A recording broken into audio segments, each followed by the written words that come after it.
হেমলতা তীক্ষ্ণ দৃষ্টি মেলে দুই মেয়েকে দেখলেন। 3টা ছিদ্র দেখেন। এরপর দৃষ্টি শীতল করে বললেন, শুটিং দেখছিলি? পদ্মজা বাধ্যের মতো মাথা ঝাঁকালো। হেমলতা রাগ হলো না। তিনি চৌকিতে বসে প্রশ্ন ছুড়লেন, ছিদ্রের বুদ্ধি পূর্ণার? প্রশ্নটা শুনে পূর্ণার গলা শুকিয়ে আসলো। এক ফোঁটা পানি দরকার, নয়তো দম বেরিয়ে যাবে। পদ্মজা চকিত চোখ তুলে তাকালো। অসহায় কণ্ঠে বলল, আম্মা আর হবে না, পূর্ণাকে কিছু বলো না, ওর দোষ নাই। আমি হেমলতা পদ্মজাকে কথা শেষ করতে দিলেন না। প্রেমাকে ডেকে জিজ্ঞাসা করলেন, প্রেমা, তোর আব্বা কই? উঠানে গিয়ে বল আমি ডাকছি। প্রেমা ছুটে গেলেন, আবার ছুটে আসলো। হেমলতা বারান্দা পার হয়ে চুলার দিকে এগোলেন। তখন মোর্শেদ আসলেন। কি হয়েছে? ডাক ক্যারে? লাহারি ঘরের একটা জালনা করে দাও। মেয়েদের চৌকির পাশে কাঠ আছে, মুরগির খোপের কাছে। কী জন্য? আমি চাইছি তাই। না পারলে বলো, অন্য কাউকে ডাকবো। তেরা কথা কও কেন? আমার তোমার সাথে ভালো করে কথা বলতে ভালো লাগে না। লাগবে কেনে? তোমার তো আমারে পছন্দ না। তোমার পছন্দ বিলাই চোখের ব্যাটা ছেঁড়া। অহেতুক কথা বলো না। মাসের পর মাস কোথায় থাকো তা আমার অজানা নয়। রোগ ধরলে লতার কথা মনে পড়ে। মোর্শেদ মিনিট খানেক রাগ নিয়ে তাকিয়ে থাকলেন। মোর্শেদ ঘণ্টাখানেক সময় নিয়ে 2 ফুট উচ্চতার জালনা করলেন। পদ্মজা পূর্ণ হতবাক, সেই সাথে খুশি। হেমলতা ছোট্ট পর্দা টাঙিয়ে দেন। রুম থেকে বাইরে দেখা যায়, কিন্তু জানলার ওপাশে কে আছে বাইরে থেকে দেখা যায় না। সন্ধ্যার মুহূর্তে শুটিং শুরু হয়। পদ্মজা, পূর্ণা, প্রেমা চৌকিতে বসল চিরা নিয়ে। তাদের চোখে মুখে খুশির ঝিলিক। হেমলতা তা দেখে মৃদু হাসলেন। বড় মেয়ে দুটো কখনো মুখ ফুটে সগাল্লাদের কথা বলে না। না বলা সত্ত্বেও অনেকবার 2 বোনের ইচ্ছে পূরণ করেছেন তিনি। আর কিছু ইচ্ছে বুঝতে পারলেও পূরণের সামর্থ্য হয়নি হেমলতার। হেমলতা ঘরের বাইরে যেতে পূর্ণা বলল, আমাদের মায়ের মতো সেরা মা আর কেউ নেই, তাই না আপা? মায়ের মতো কেউ হয় না। সবার কাছে সবার মা সেরা। আমাদের মা আমাদের কাছে সেরা, লাবণ্যর মা লাবণ্য আর ওর ভাইদের কাছে সেরা, মনির মা মনির কাছে সেরা। ওরা বলছে, বোকা, এসব বলতে হয় না। না, আমাদের আম্মাই সবচেয়ে ভালো মা, এমন মা আর একটাও নেই। হেমলতার কানে প্রতিটি কথা আসে। পূর্ণা সবার অনুভূতি অনুভব করতে জানে না, পদ্মজা জানে। আমাদের আম্মা সত্যি সেরা, আলাদা। পদ্মজা হেসে বলল। পূর্ণা জানলার বাইরে চোখ রেখে প্রশ্ন করলো, আপা, চিত্রা দিদিরে কেমন লাগে? পদ্মজা চিত্রার দিকে তাকালো। ছাইরঙা শাড়ি পরা, হাতে কালো রঙের ছড়ি ঘড়ি, ফুল হাতা ব্লাউজ, শালীন তবে সর্বাঙ্গে আধুনিকতার ছোঁয়া। নাকে সাদা পাথরের ফুল, লম্বা চুল বেনি করে রেখেছে। মুখে খুব মায়া, স্নিগ্ধ একটা মুখ, যেন শরতের শুভ্র এক টুকরো মেঘ। পদ্মজা বলল, আমার দেখা দ্বিতীয় সুন্দর মেয়ে মানুষ চিত্রা দিদি। পূর্ণা আগ্রহ নিয়ে জানতে চাইল, প্রথম কে? পদ্ম কণ্ঠক হাতে নামিয়ে মেহময় কণ্ঠে বলল, আমাদের আম্মা। হেমলতা বুক শীতল, স্নিগ্ধ, কোমল অনুভূতি ছেয়ে গেল। পদ্মজা এত সুন্দর করে আমাদের আম্মা বলছে। হেমলতা প্রথম শুনলেন তিনি সুন্দর। ভুবন মোহিনী রূপসীর মুখে শুনলেন। এই আনন্দ কোথায় রাখবেন তিনি? কেন ছেলে মানুষই অনুভূতিতে তলিয়ে যাচ্ছেন তিনি? প্রেমা অবাক স্বরে বলেন, আম্মা তো কালো, চিত্রা দিদির চেয়ে সুন্দর কীভাবে? এভাবে বলছিস কেন প্রেমা? তুই ফর্সা হয়ে গেছিস বলে কালোকে ভালো মনে হয় না? পূর্ণা গম গম করে জ্বলে উঠল। প্রেমা ভয় পেল। পদ্মজা বলল, পূর্ণা, বকছিস কেন? প্রেমা কত ছোট, ও কি সুন্দরের গভীরতা বুঝে? ও খালি চোখে ফর্সা কালোর তফাৎ বুঝে। সুন্দরের গভীরতা তো আমিও বুঝি না। পূর্ণার কণ্ঠ ভারী নিষ্পাপ শোনালো। পদ্মজা এদিক ওদিক তাকিয়ে দেখল হেমলতার উপস্থিতি। এরপর বলল, আম্মার রং কালো, কিন্তু সৌন্দর্যের কমতি নেই। আম্মাকে কখনো এক মনে দেখিস, বুঝবি। আমাদের আম্মার চোখ দুটো গভীর, বড় বড়, পাতলা মসৃণ ঠোঁট। আম্মার ঘন চুলের খোঁপায় এক আকাশ কালো মেঘ। আম্মার শাড়ির কুচির ভাঁজে আভিজাত্য লুকানো। আম্মা যখন তীক্ষ্ণ চোখে আমাদের দিকে তাকান, তখন মনে হয় বিরাট বড় রাজত্বের রানী তার পূর্বপুরুষের ক্ষমতা প্রকাশ করেছেন তীক্ষ্ণ দৃষ্টি নিয়ে। এত কিছু থাকার সত্ত্বেও ও কি আম্মা আমাদের দেখতে প্রথম সুন্দর মানুষ হতে পারেন না? পদ্মজার প্রতিটি কথা পূর্ণার উপর ভীষণভাবে প্রভাব ফেলল। প্রেমা চোখ পিটপিট করে কিছু বলছেন। পূর্ণা বল, হতে পারে। কাল থেকে আমি আম্মাকে দেখব মন দিয়ে, আমিও। প্রেমা পূর্ণার দলে ঢুকলো। হেমলতা চোখ বেয়ে 2 ফোঁটা জল গড়িয়ে পড়ল। এই কালো রঙের জন্য ছোট থেকে এই সমাজে তুচ্ছ তাচ্ছিল্য হয়ে এসেছে। কত লুকিয়ে কাঁদা হয়েছে, কত করে চাওয়া হয়েছে কেউ সুন্দর বলুক, কিন্তু সেই কপাল কখনো হয়নি। আর আজ এই বয়সে এসে শুনলেন তিনি কুৎসিত নন, তার মাঝে সৌন্দর্য আছে। জন্মদাত্রী মা কালো রঙের জন্য গরম চামচ নিয়ে পোড়া দাগ করেছিলেন ঘাড়ে। আর গর্ভের সন্তান, আর সেই অনুচিত কাজের জবাব দিল। আল্লাহর সৃষ্টি কেউ অসুন্দর নয়, সবার ঘাড়েই সৌন্দর্য আছে, যা ধরা পড়ে শুধুমাত্র সুন্দর একজোড়া চোখ। নিশুতি রাত, চারিদিকে ঝিঝি পোকার ডাক। হেমলতা চোখ খুললেন। হুট করে ঘুমটা ভেঙে গেল। ষষ্ঠ ইন্দ্র ইঙ্গিত করছে কোনো ষড়যন্ত্র। লাহিড়ী ঘরের ডান পাশে দুজোড়া পায়ের আওয়াজ। হেমলতার বুক কেঁপে উঠল। তিনি উঠে বসেন। দুই চৌকির মাঝখানে পর্দা সরিয়ে দেখেন পদ্মজার অবস্থান। পদ্মজাকে ঘুমাতে দেখে আটকে যাওয়া নিঃশ্বাস ফেরেন। পায়ের আওয়াজ একদম পাশেই শোনা যাচ্ছে। হেমলতা তীক্ষ্ণ দৃষ্টি নিয়ে ডান পাশে তাকান। গাঢ় অন্ধকার ছাড়া কিছুই দেখা যাচ্ছে না, তবুও তিনি তাকিয়েছেন। দৃষ্টি দেখে মনে হচ্ছে অদৃশ্য গোপন শত্রুকে তিনি দেখতে পাচ্ছেন। কে ওখানে? হেমলতার ঝাঁঝালো কণ্ঠে পায়ের আওয়াজ থেমে গেল। সেকেন্ড কয়েক পর দুই জোড়া পা যেন ছুটতে পালালো। আলো ফোটার পূর্বে নিদ্রা ত্যাগ করে চার মেয়ে একসাথে নামাজ পড়ল। এরপর বারান্দায় শীতল পাটি বিছিয়ে তিন বোন পড়তে বসলো। রাতভর ঝমঝম করে বৃষ্টি হচ্ছে। বর্ষা স্নানের স্নিগ্ধ প্রকৃতি, মায়াবী সকাল। এমন সকালে কেউ ঘুমাতে চায়, আর কেউ বা বই পড়তে পছন্দ করে, অথবা পছন্দের অন্য যে কোনো কাজ করে। পূর্ণার ঘুমাতে ইচ্ছে হলো, পড়া একদম সহ্য হয় না। পড়া থেকে উঠে বসে সে মনোবাসনা পূর্ণ করতে বিছানায় গা এলিয়ে দিল। সাথে সাথে ঘুম মারালো। পদ্মজা অনেক ডাকলো, উঠল না। এদিকে স্কুল যাওয়ার সময় হয়েছে। হেমলতা বাইরে থেকে উৎকি দিয়ে প্রশ্ন করলেন, পূর্ণা ঘুমে? জি আম্মা। সে জানে না স্কুল আছে, তবুও কোন আক্কেলে ঘুমালো? মায়ের কঠিন স্বরে পদ্মজা ভয় পেল। পূর্ণা নিঘাত মার খাবে। সে হেমলতাকে আশ্বস্ত করে বলল, তুমি যাও আম্মা, পূর্ণা কিছুক্ষণের মধ্যে তৈরি হয়ে যাবে। হেমলতা জানে পূর্ণা এত সহজে ঘুম থেকে উঠবে না। অহরহ এমন হয়ে আসছে। যতই আদর করে ডাকা হোক না কেন, বৃষ্টিমাখা সকাল, তার ঘুম ছোটানো যায় না। বাঁশের কঞ্চি পূর্ণা খুব ভয় পায়। কঞ্চির বাড়ি না খাওয়া অবধি ঘুম পূর্ণাকে কিছুতেই ছাড়বে না। এ যেন ভূত ছাড়ানোর মতো। হেমলতা বাঁশের কঞ্চি আনতে যাবে, এদিকে পদ্মজা ডেকে যাচ্ছে, পূর্ণা ওঠ, মাঠটা খাওয়ার আগে ওঠ। এই পূর্ণা, পূর্ণা রে, পূর্ণা ওঠ। পূর্ণা পিটপিট করে চোখ খুলে আবার ঘুমিয়েছে। প্রেমা এই ব্যাপারটা খুব উপভোগ করেছে। একটা মানুষ এত ডাকাডাকি কী করে না জেগে থাকতে পারে? সে নিকষকম্প স্থির চোখে তাকিয়ে আছে বড় দুই বোনের দিকে। হেমলতার হাতে বাঁশের কঞ্চি নিয়ে ঘরে ঢুকেন। তা দেখে পদ্মজা পূর্ণাকে জোরে চিমটি কাটল। পূর্ণা মুখে বিরক্তির আওয়াজ তুলে আবার ঘুমিয়ে তলিয়ে গেল। তুই সর পদ্ম, ও মারের যোগ্য, পিটিয়ে ওর ঘুম ছুটাইতে হবে। পদ্মজা মায়ের উপর কিছু বলার সাহস পেল না। দূরে গিয়ে দাঁড়ালো। হেমলতা পূর্ণার পায়ের গোড়ালিতে বাড়ি দিলেন। প্যাচ করে আওয়াজ হলো। পদ্মজা ভয়ে চোখ বুজে ফেলল। পা ছিঁড়ে গেছে বোধহয়। ঘুমন্ত পূর্ণার মস্তিষ্ক জানান দেয় আম্মা এসেছেন এবং তিনি আঘাত করছেন। সে চোখ খোলার আগেই দ্রুত উঠে বসলো। চোখ খুলতে যদি দেরি হয়ে যায়। এরপর চোখ খুলল। বোকাশোকা মুখ করে মায়ের দিকে তাকালো পরিস্থিতি বুঝতে। পদ্মজা ঠোঁট টিপে হাসছে। প্রেমা জোরে হেসে উঠল। হেমলতা তীক্ষ্ণ চোখে তাকিয়ে হাসি থামিয়ে দিল। পূর্ণা ভীতু কণ্ঠে বলল, আর হবে না আম্মা, সে তো প্রতিদিনই বলিস। এমন সময় ঘন মেঘে আকাশ চেয়ে গেল। পূর্ণা প্রেমা মনে মনে খুশি হলো। আজ আর স্কুল যেতে হবে না। বাড়ি থেকে 2 কোষ দূরে স্কুল, আম্মা নিশ্চয়ই যেতে দিবেন না। পূর্ণা খুশি লুকিয়ে প্রশ্ন করল, আম্মা, মেঘ আসবে মনে হয়, যাবো স্কুলে? মেঘ কী করলো তোকে, যাবি স্কুলে? হেমলতা চলে যেতেই পূর্ণা ভুরু কুঞ্চন করলো। থম মেরে বসে রইল। পদ্মজা তাড়া দিল, বসে আছিস কেন, জলদি কর, নয়তো আবার পিটানি খাবি। পূর্ণা বিরক্ত নিয়ে তৈরি হলো। 3 বোন স্কুলের দিকে রওনা দিন। বর্ষাকাল চলছে। রাতে বিরতিহীন বৃষ্টি হচ্ছে। রাস্তায় প্রচুর কাদা জমেছে। পথ চলা কষ্টকর। 3 বোন হাতে জুতো নিয়ে পা টিপে টিপে হাঁটছে। পিছলে পড়ে বই খাতা নষ্ট করার ভয়ে কাজ করছে মনে। অর্ধেক পথ যেতে না যেতেই আকাশ ভেঙে বৃষ্টি পড়ল। পদ্মজা পথের বাস থেকে বড় কচু পাতা ছিঁড়ে নিল 3টি। 3 বোন কচু পাতা মাথায় আড়াল করলো, কিন্তু দেহ ও বই খাতা আড়াল করা গেল না। ভিজে একাকার হয়ে যাচ্ছে। পূর্ণা বিরক্তি প্রকাশ করে, ধ্যাত, ভিজে স্কুল গিয়ে লাভ কী আপা? দেখ, পায়জামা হাঁটু অবধি কাদা, আর বৃষ্টির পানি দিয়ে কী হয়েছে? পদ্মজা চিন্তিত ভঙ্গিতে বলল, বুঝতে পারছি না কী করব। স্কুলে যাব নাকি বাড়ি ফিরে যাব? আবার বাড়ি যাই, বলল প্রেমা। পদ্মজা ভাবল। এরপর 2 বোনকে বলল, ভিজে তো কতবারই গেলাম, আজও যাই, সমস্যা কী? আগাত্তা স্কুলে যেতেই হলো। স্কুল ছুটির আগে বৃষ্টি পুরোপুরি থামেনি। তখনও গুড়ি গুড়ি বৃষ্টি পড়ছিল। বৃষ্টি ভিজে ভিজেই বাড়ি ফেরার পথ ধরল 2 বোন। প্রেমার 1 ঘন্টা আগেই ছুটি হয়েছে।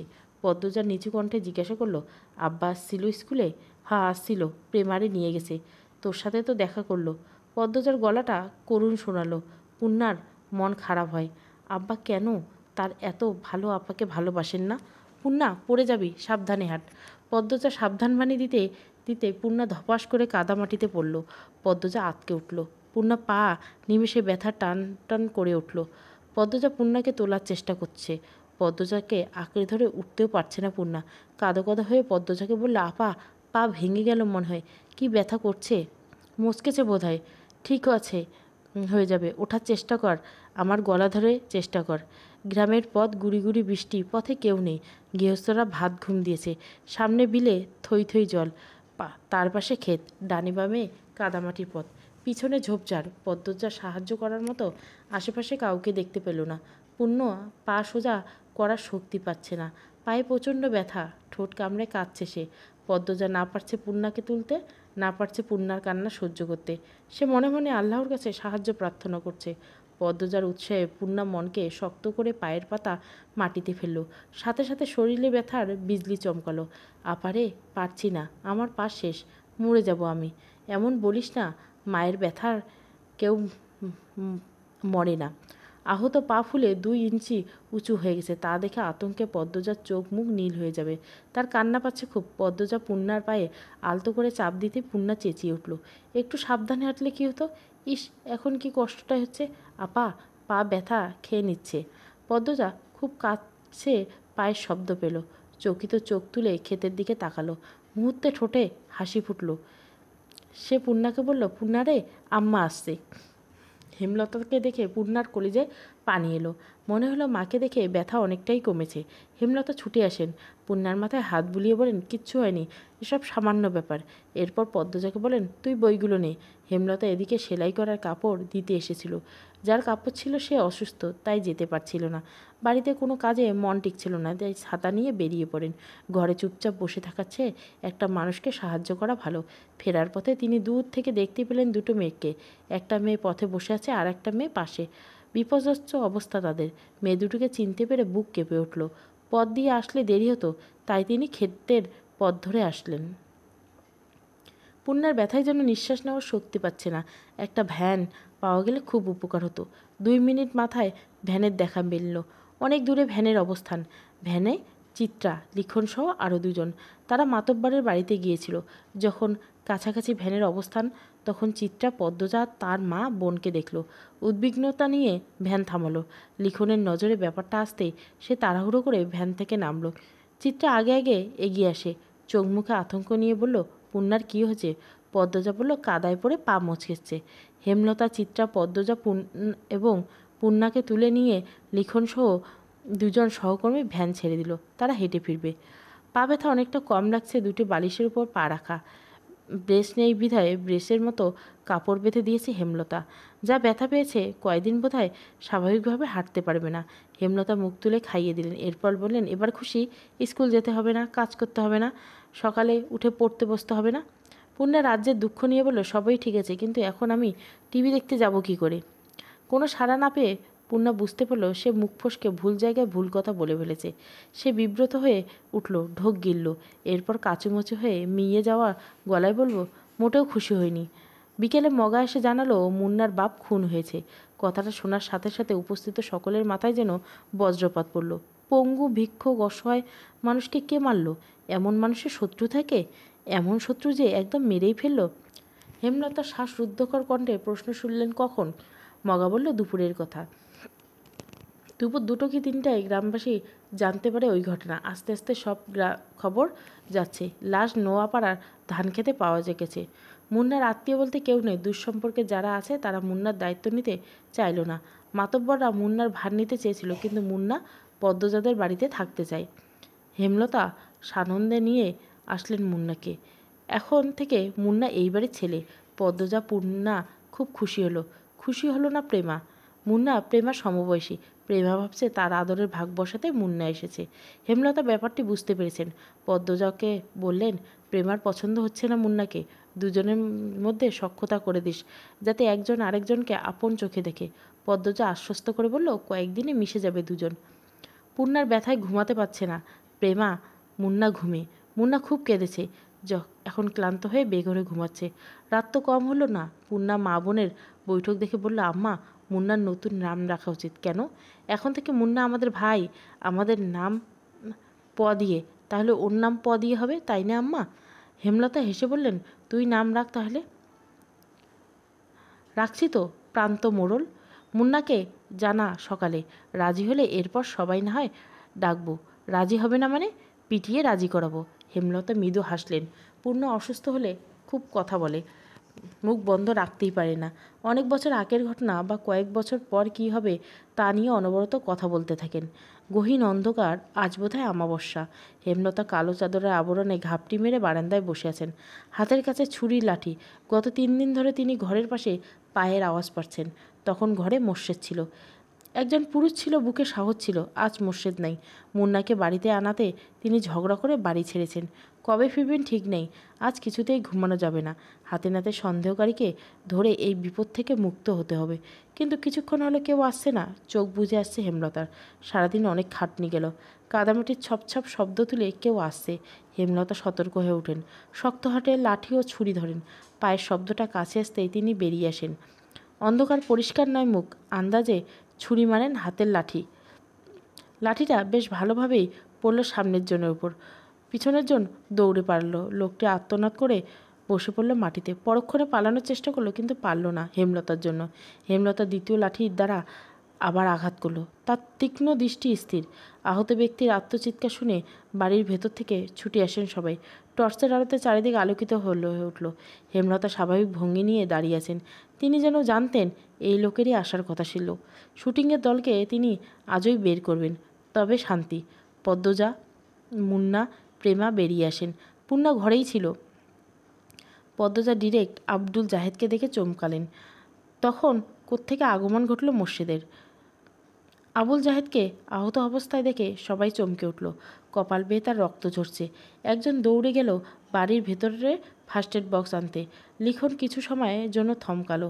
আবুল জাহেদের কপালে ব্যান্ডেজ করার পর তাকে একটা চেয়ারে বসতে দেওয়া হয়েছে। হেমলতার লাঠিতে এক হাতের ভর নিয়ে স্বাভাবিকভাবে দাঁড়িয়ে আছে। লিখন প্রশ্ন করল, কী হয়েছে? আপনি ওনাকে আঘাত করলেন কেন? হেমলতা বলেন, এই অসভ্য লোক আর 4 দিন ধরে মাঝরাতে এখানে ঘুরঘুর করে। তার উদ্দেশ্য খারাপ। লিখন আর চোখে পদ্মজাকে দেখলেন। এরপর আবুল জাহেদকে প্রশ্ন করলেন, উনি যা বলছেন সত্যি? আবুল জাহেদ গমগম হয়ে উঠল। আমি আজই প্রথম এসেছি এখানে। ঘুম আসছে না, তাই হাঁটতে হাঁটতে এদিকে চলে আসি। হুট করে উনি আক্রমণ করে বসলেন। হেমলতা প্রতিবাদ করে দৃঢ় স্বরে, মিথ্যে বলবেন না একদম। আবুল জাহেদ কিছুতেই তার উদ্দেশ্য স্বীকার করল না। তককে তককে ভোরের আলো ফুটল। হেমলতা কঠিন করে জানিয়ে দিয়েছেন, আজই এই বাড়ি ছাড়তে হবে। হেমলতার সিদ্ধান্ত শুনে দলটির মধ্যে আতঙ্ক ছড়িয়ে পড়ল। তীরে এসে নৌকা ডুবতে কিভাবে দেওয়া যায়। সিনেমার শেষ অংশটুকু বাকি।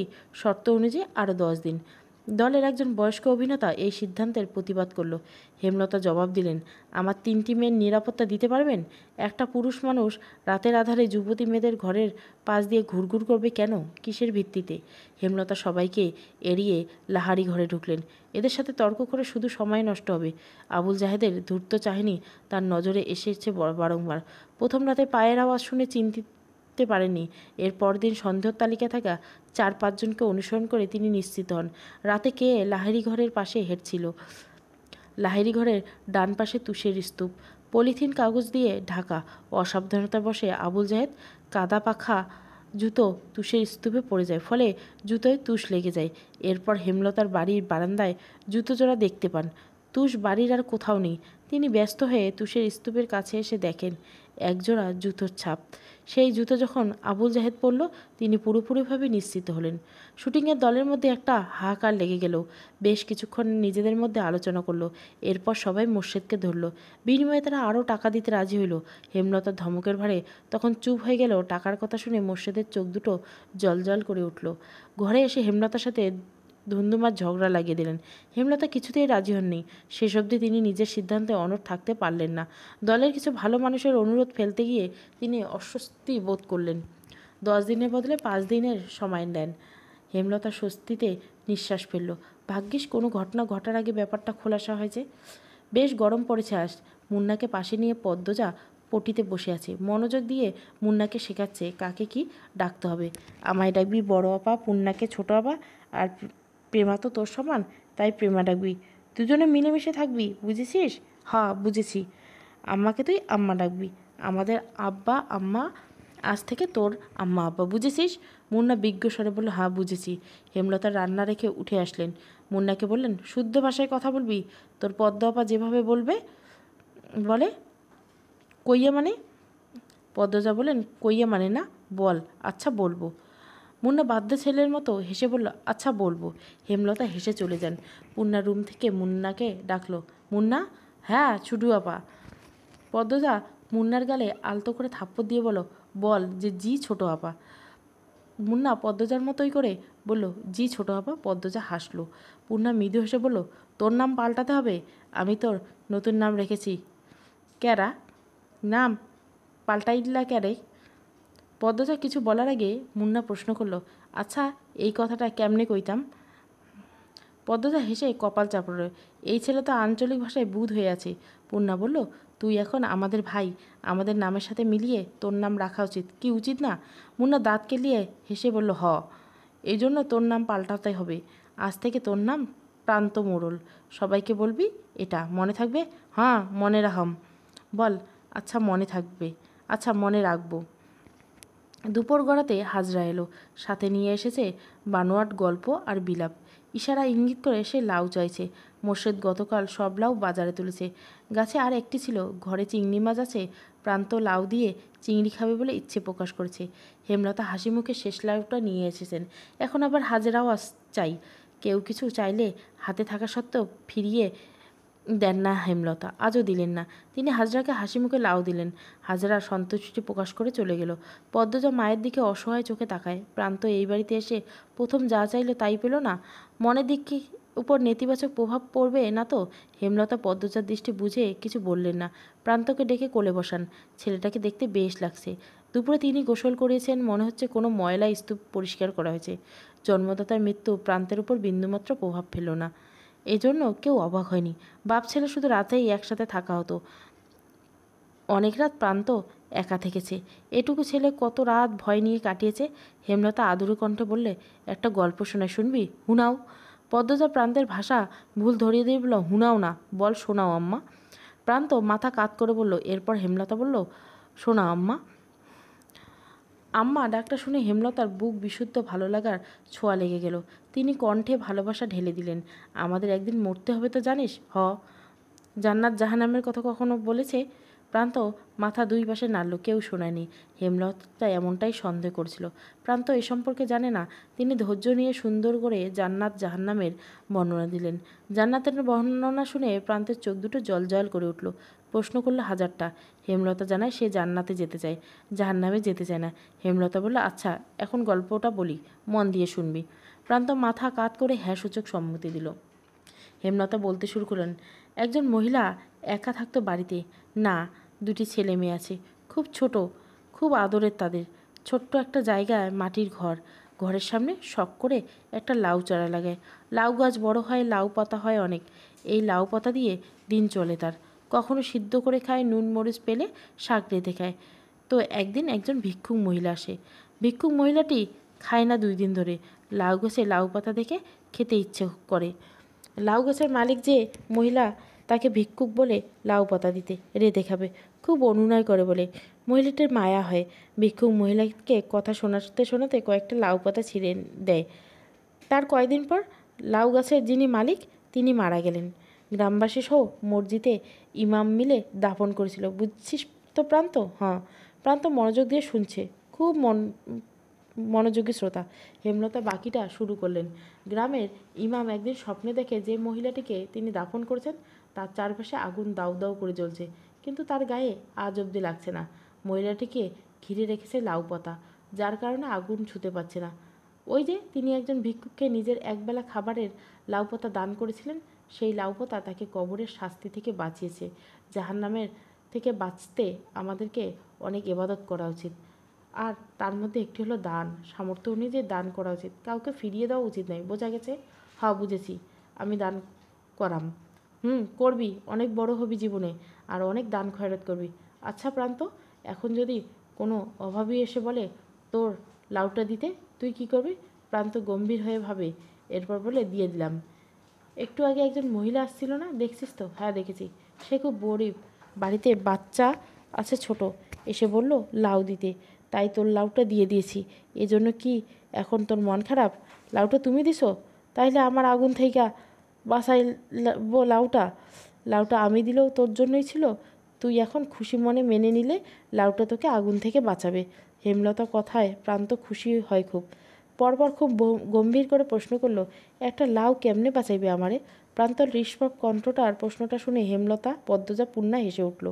পদ্মজা বলল, কয়টা পাতা অনেকগুলো হয়ে মহিলাটিকে বাঁচিয়েছে, তেমন একটা লাউ অনেকগুলো হয়ে তোকে বাঁচাবে। প্রান্ত একটার পর একটা প্রশ্ন করেই যাচ্ছে। হেমলতা হেসে হেসে উত্তর দিচ্ছেন। প্রান্ত হুট করে হেমলতা থেকে চোখ সরে হেমলতার উপরে বসে। মা হাসলে সন্তানের বুকে যেন আনন্দের ঢেউ উঠে। তা কি জানেন, পদ্মজার আদর্শ তার মা। সে তার মায়ের মতো হতে চায়। 5 দিন শেষ। শুটিংয়ের দল খুব ব্যস্ততা। সব কিছু গোছানো হচ্ছে। 5 দিনে তাড়াহুড়ো করে হুট করে করা হয়েছে। লিখন উঠানের চেয়ারে নিয়ে বসে আছে। চিত্রা এসে তার পাশে বসলো কাশির শব্দ করে লিখনের মনোযোগ পেতে। লিখন তাকালো, স্নানে প্রশ্ন করলো, সব গোছানো শেষ? শেষ। তুমি তো কিছু গোছানি, বিকালে রওনা দিব। আমার আর কি আছে গুছানোর? দুপুরে শেষ করে ফেলবো। মন খারাপ? লিখন কিছু বলল না। লাহারি ঘরের দিকে তাকালো। দৃষ্টিতে শূন্যতা, কিছু ফেলে যাওয়ার বেদনা। বুকের বাঁ পাশে চিনচিন করছে ব্যথা। চিত্রা হাত ঘড়ি পড়তে পড়তে বলল, ছোট বোনের সমান বলে ঠোঁট বাঁকিয়েছিলে, এখন তার প্রেমে পড়লে? লিখন কিছু বলল না, দীর্ঘ নিঃশ্বাস ছাড়ল। চিত্রা বলল, পদ্মজা কিন্তু অনেক বড়ই। আগামী মাসে ওর 17 হবে শুনেছি। এই গ্রামে 17 বছর বয়সী অবিবাহিত মেয়ে হাতে গোনা কয়টা? পদ্মজা শ্রেণীর বেশিরভাগ বিবাহিত, আর খুব কম মেয়ে পড়ে। চিত্রার কথায় আগ্রহ করে লিখন বলল, তোমার বিয়েটা কবে হবে? বছরের শেষ দিকে, সব ঠিকঠাক থাকলে আর ভগবান চাইলে। কিছুক্ষণের মধ্যে সবাই ঢাকা রওনা দিবে। হেমলতা মোর্শেদের বিদায় দিতে এসেছিল। দলটা 3-4 জনের চরিত্র সমস্যা থাকলে বাকিরা ভালো। হেমলতার সাথে মিশছে খুব। নিজের বাড়ি মনে করে থেকেছে, বাড়ির দেখাশোনা করেছে। লিখন হেমলতার আড়ালে একটি সাহসিকতার কাজ করে ফেলল। ব্যস্ত পায়ে লাহারি ঘরে ঢুকলো। বারান্দায় বসেছিল পদ্মজা। লিখনকে দেখে ভয়ে তার বুক কেঁপে উঠল। পদ্মজা কিছু বলতে দিল না লিখন। সে দ্রুত বারান্দায় উঠে পদ্মজার হাতে একটি চিঠি গুজে দিয়ে জায়গা ত্যাগ করলো। পদ্মজা অনবরত কাঁপতে থাকে। পূর্ণা চৌকি থেকে ব্যাপারটা খেয়াল করে। সে হতভম্ব, ধীর পায়ে হেঁটে আছে। পদ্মজা সারা শরীর বেয়ে ঘাম ছুটছে। হিতাহিত জ্ঞান শূন্য হয়ে পড়েছে। হাত থেকে চিঠি পড়ে যায়। পূর্ণা কুড়িয়ে নিল। পদ্মজার গলা শুকিয়ে কাঠ। হেমলতা এসে দেখে পদ্মজা হাঁটুতে থুতনি ঠেকিয়ে বসে আছে। কেমন দেখাচ্ছে যেন। তিনি উদ্বিগ্ন হয়ে প্রশ্ন করলেন, পদ্ম, শরীর খারাপ? মায়ের কণ্ঠ শুনে পদ্মজা ভয় পেল। বাতাসের অস্বস্তিতে নিঃশ্বাস অস্বস্তি, চোখ দুটো স্থির রাখা যাচ্ছে না, নিঃশ্বাস এলোমেলো। পূর্ণা পরিস্থিতি সামলাতে বলল, আম্মা, আপার মাথা ব্যথা। হুট করে এমন মাথা ব্যথা উঠল কেন? পদ্মরে খুব ব্যথা? পদ্ম অসহায় চোখে পূর্ণার দিকে তাকালো। আকস্মিক ঘটনায় সে ভেঙে পড়েছে। ডান হাত অনবরত কাঁপছে। হেমলতা তীক্ষ্ণ চোখে দু মেয়েকে দেখেন। কঠিন স্বরে প্রশ্ন করেন, কি লুকাচ্ছিস দুজনে? কেউ এসেছিল? মায়ের প্রশ্নে পদ্মজা চেয়ে পূর্ণা বেশি ভয় পেল। হাতের চিঠিটা আর শক্ত করে চেপে ধরল। কি লেখা আছেন না? এই চিঠি হাতছাড়া করবে না সে। হেমলতা তীক্ষ্ণ দৃষ্টি তীরের ফলার মতো পদ্মজার গায়ে বিচ্ছে। সে কাপা স্বরে জানিয়ে দিল, শুটিং দলের একজন এসেছিল। হেমলতার ঠোঁট দুটো খেপে উঠল প্রচণ্ড আক্রোশে। পদ্মজা সবাইকে চেনে না, তাই তিনি পূর্ণাকে জিজ্ঞাসা করলেন, পূর্ণা, কে এসেছিল? পূর্ণা 2 সেকেন্ড ভাবল, এরপর নতমুখে বলল, কালো দেখতে যে মিলন। পদ্মজা আর চোখে পূর্ণার দিকে তাকালো। তার ভয় হচ্ছে, মা যদি এখন বলে মিলন তো তার সামনেই ছিল, তখন কি হবে? পূর্ণা মিথ্যে বলতে কেন? সত্য বললেই পারত। হেমলতা বিশ্বাস করছেন নাকি করেননি দৃষ্টি দেখে বোঝা গেল না। পূর্ণা মাথা নত করে অপরাধীর মতো দাঁড়িয়ে রইল। হেমলতা বারান্দা অব্দি এসে আবার ঘুরে তাকালেন। মনটা খচখচ করছে, মনে হচ্ছে ঘাপলা আছে, নাকি তার সন্দেহ, মনের ভুল ভাবনা, কে জানে। রাতে পদ্মজা খেতে চাইল না। বিকালে ঘটে যাওয়ার ঘটনা তাকে ঘোরাচ্ছে। চিঠিটা পড়তে বিন্দুমাত্র ইচ্ছা হচ্ছে না, তবুও কেমন কেমন যেন অনুভূতি হচ্ছে। অচেনা অচেনা অনুভূতি। পদ্মজার হাবভাব হেমলতার বিচক্ষণ দৃষ্টির অগোচরে পড়ল। তিনি ঠিক খেয়াল করেছেন, কিন্তু মেয়েরা স্বয়ং আল্লাহ ছাড়া অন্য সবার থেকে কথা লুকানোর ক্ষমতা নিয়ে যে জন্মায়, তা তো অস্বীকার করা যায় না। যেমন তিনি এই ক্ষমতা ভালো করেই রপ্ত করেছেন। পদ্মজাকে জোর করে খাইয়ে দিলেন, কিন্তু কোনো প্রশ্ন করলেন না। রাতের মধ্যভাগে মোর্শেদ হেমলতাকে জড়িয়ে ধরতে চাইলে হেমলতা এক ঝটকায় সরিয়ে দিলেন। চাপা স্বরে ক্রোধ নিয়ে বললেন, তোমার বাসন্তীর কী হয়েছে? সে কি তোমাকে ত্যাগ করেছে? সেদিন ফিরে এলে কেন? মোর্শেদ চমকালেন অপ্রস্তুত হয়ে। হেমলতা বাসন্তীকে চিনল কী করে? এই নাম তার গোপন অধ্যায়। অবশ্য হেমলতার মতো মহিলা না জানলে বোধহয় বিয়ে মানার লাগতো। মোর্শেদ বিব্রতর কণ্ঠে বলল, হে আমারে কি ত্যাগ করবি? আমি হেরে সাইডে দিছি। হেমলতা বাঁকা হাসলেন। অন্ধকারটা নজরে এলো না মোর্শেদের। 20 বছরের সংসারে এমন আচমকা ভেঙে গেল যে। হেমলতার কণ্ঠে ঠাট্টা স্পষ্ট। চাপা দীর্ঘশ্বাসটা গোপনে রয়ে গেল। মোর্শেদের শরীরে পশম দাঁড়িয়ে গেল। এ খবর হেমলতা জানে। এত কিছু কি করে? হেমলতার চোখের কোণে জল চিকচিক করে উঠল। তিনি চাদর গায়ে দিয়ে চলে যান বারান্দায়। রাতে বেশ ঠান্ডা পড়ে। মোর্শেদের কোনো কৈফিয়ত তিনি শুনতে চান না, তাই বারান্দায় রুমে এসে বসেন। কতদিন পর রাতের আধারে বারান্দায় রুমে তিনি। বিয়ের 1 বছর পর জানতে পারেন মোর্শেদ তাকে বিয়ে করার 6 মাস আগে বাসন্তী নামের এক অপরূপ সুন্দরী মেয়েকে বিয়ে করছেন। স্বামীর ঘর ছাড়া আর পথ ছিল না বলে এত বড় সত্য হজম করে নিতে হয়। বাসন্তীর মা 12 নারী, আর একজন 12 নারী মেয়েকে সমাজ কিছুতেই মারবে না। মোর্শেদের বাবা মিয়াপ মোড়ল টাকার বিনিময়ে দেহ বিলিয়ে দেওয়ার নামে একজন 12 মেয়েকে ছেলের বউ হিসাবে মানতে আপত্তি। ততদিনে মোর্শেদ বিয়ে করে নিয়েছেন, সে খবর মিয়াফর মোড়ল পেলেন না। তিনি মোর্শেদের মন ফেরাতে শিক্ষিত ঠান্ডা স্বভাবের হেমলতাকে বুঝে নিলেন। কুরবান হলো হেমলতার। তখন কলেজ ওঠার 7 মাস চলেছিল। এরপর পড়াটা আর হলো না। জীবনের মোড় করুণভাবে পাল্টে গেল। পরদিন সকালে স্কুল রওনা হলো তারা। পূর্ণা পথে চিঠিটা পড়ার পরিকল্পনা করছিল। পদ্মা হতে দিল না। শেয়ানা 2 মেয়ের হাতে কেউ চিঠি দেখে ফেলবে, ইজ্জত যাবে। পূর্ণা পদ্মজার প্রতি বিরক্ত হলো। চিঠি তার কাছে। পথে নতুন করে পরিকল্পনা করলো সে ক্লাসে বইয়ের চিপায় রেখে চিঠি পড়বে। তাও হলো না। পরপর 2 দিন কেটে গেল। সুযোগ পেলেও পদ্মজা পড়তে দিতে চাইতো না। সারাক্ষণ হাতে জার নিয়ে যেন থাকে। এই বুঝি মা এলো। 2 দিন পর মোক্ষম সুযোগ। হেমলতা বাপের বাড়ি গিয়েছেন প্রান্ত এবং প্রেমাকে নিয়ে। যদিও কয়েক মিনিটের পর দ্রুত ফিরবেন, পদ্মজার চেয়ে পূর্ণার আগ্রহ বেশি। সে চিঠি খোলার অপেক্ষায় ছিল। আজ খুলতে গিয়ে মনে হলো যার চিঠি তার খোলা উচিত, আগে তার পড়া উচিত। তাই পদ্মজার দিকে চিঠি বাড়িয়ে দিল। পদ্মজার চিঠি খুলতে দেরি করছিল বলে পূর্ণা তাড়া দিল। এই আপা, খোল না। লজ্জা পাচ্ছ কেন? চিঠি এটা, কারো গায়ের কাপড় খুলতে বলছি না। পদ্মজা চমকালো, যেন পূর্ণা কাউকে খুন করার কথা বলছে। পদ্মজা বলল, কিসের কথা পূর্ণা? আচ্ছা মাপ চাই, আর বলবো না। পদ্মজা ভাঁজ করা সাদা কাগজটা মেলে ধরল চোখের সামনে। প্রথমে বড় করে লেখা, প্রিয় পদ্মফুল। পূর্ণার পাশে এসে বসলো। দুজনে মনোযোগ দিয়ে চিঠিতে। প্রিয় পদ্মফুল, আমি ভেবেই উঠতে পারছি না কিভাবে কি বলবো। আজ চলে যাব ভাবতেই বুকের তোলপাল উঠছে। তার কারণ তুমি। যেদিন তোমাকে প্রথম দেখে থমকে গিয়েছিল নিঃশ্বাস কণ্ঠনালী। এটুকু মিথ্যে বলিনি। সেদিন শুটিং সংলাপ বলতে গিয়ে ভুল করেছি বারবার। না চাইতে বারবার চোখ ছুটে যাচ্ছিল লাহারি ঘরের দিকে। বুকে থাকা হৃৎপিণ্ডটায় শিরশির অনুভূতি শুরু হয় সেই প্রথম দেখা থেকে। প্রতিটা ক্ষণ গুনেছি তোমাকে দ্বিতীয়বার দেখার আশায়। দ্বিতীয়বার দেখা পাই যখন বেগুন নিতে আসো। সেদিন কথা বলার লোভ সামলাতে পারিনি। টমেটোর অজুহাতে শ্রবণ করি পদ্মফুলের কণ্ঠ। মনে হচ্ছিল এমন ঋণঋণে গলার স্বর আর শুনিনি।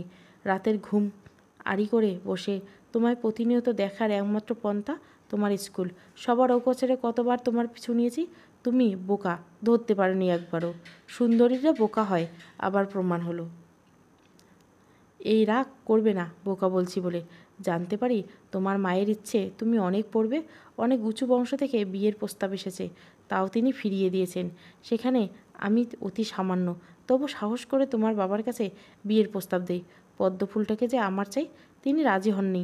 নায়কের সাথে আত্মীয়তা করবেন না, আর বললেন তোমার অনেক পড়া বাকি, তোমার মা কিছুতেই রাজি হবে না। আহত মন 2 পা পিছিয়ে আসে। ভেবেছি তোমার কলেজ পড়া শেষ হলে পরিবার নিয়ে বিয়ের প্রস্তাব নিয়ে আসবো। তোমার মা সম্পর্কে যা জেনেছি বুঝেছি, তাতে এটুকু বিশ্বাস আছে তিনি নায়ক বলে আমাকে এড়াবেন না। তিনি বিচক্ষণ মস্তিষ্কের মানুষ। আমি তোমায় ভালোবাসি পদ্মফুল। ইতি লিখন সহ। পদ্মজার মিশ্রিত অনুভূতি হচ্ছে। পূর্ণা হাসছে, ভুরু উঁচিয়ে পদ্মজাকে বলে, আপারে লিখন ভাইয়ের সাথে তোমাকে যা মানাবে, কি সুন্দর করে লিখছে। পদ্মজা লজ্জায় চোখ তুলে তাকাতে পারছে না। পূর্ণা বলল, একদম বিয়ের প্রস্তাব দিয়েছে আল্লাহ। আপা, তুমি কিন্তু বিয়ে করলে লিখন ভাইয়াকে করবে। আর কিছু বলিস না, পদ্মজা মিনমিন করে বলল। পূর্ণা শুনল না, সে অনবরত কথাই বলে যাচ্ছে। আমার ভাবতে কি খুশি লাগছে আপা, নায়ক লিখন শাহ আমার বোনের প্রেমে হাবুডাবু খাচ্ছে। একদিন বিয়ে হবে। চুপ কর না। এই আপা, লিখন ভাইয়াকে ফেরত চিঠি দিবি না? পদ্মজা চোখ বড় করে তাকালো। অবাকস্বর বলে, কীভাবে? ঠিকানা কই পাবো? আর আম্মা জানলে? না না। পূর্ণা আর কিছু বলতে পারল না। হেমলতার উপস্থিতি টের পেয়ে চুপ হয়ে গেল। পদ্মজা দ্রুত চিঠিটা ভাঁজ করে বালিশের তলায় লাগলো। বয়ে ধুকপুক করতে কেটে গেছে 4 মাস। শুষ্ক চেহারা আর হিমশীতল অনুভব নিয়ে পদ্মজা বসে আছে নদীর ঘাটে। গুণিগানে 3 নম্বর সিঁড়িতে, নাকের ডগায় মেট্রিক পরীক্ষা। দিনরাত পড়তে হচ্ছে নিয়ম করে, প্রতিদিন ভোরে পড়া শেষ করে পদ্মজা এরপর ঘাটে এসে বসে নিজের অনুভূতির সাথে সাক্ষাৎ করার জন্য। কখনো উদাস হয়ে, আবার কখনো লাজুক মুখশ্রী নিয়ে ভাবে কারো কথা। সেই যে চিঠি নিয়ে হারালো, আর সাক্ষাৎ মিলল না তার। কখন কি মিলবে? তিনি কি আসবেন? এক চিঠি প্রতিদিন নিয়ম করে পড়ে পদ্মজা।